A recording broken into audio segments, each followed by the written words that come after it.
Hey y'all, today we're going to be making a 5-minute queso. All you need are 2 Spanish peppers and 1 jalapeno. Go ahead and deseed them and then mince them up real fine or however small you want them to be.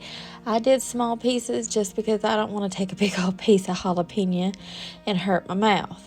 Alright, now we're going to add in our milk, which is 1 cup of whole milk and 1 package of Monterey jack cheese.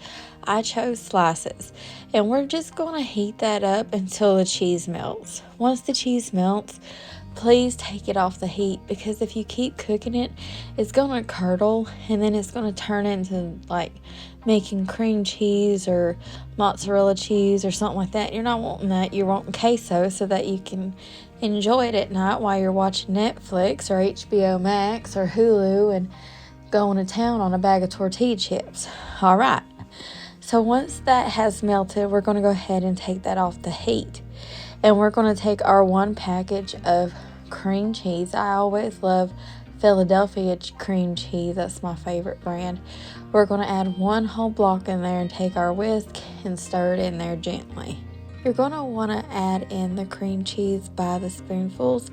That way you can make sure that you've incorporated the cream cheese into the queso mixture very well. Once you've done that and you've added all your block of cream cheese, go ahead and serve it up. I just put mine in a ramekin, added some tortilla chips, and y'all, this didn't last very long between David and me. We sure did enjoy it, and we hope that you enjoy it too. Please don't forget to subscribe, and my Instagram and my TikTok, where you'll see daily posted content of reviews, food, and recipes. Alright guys, bye now.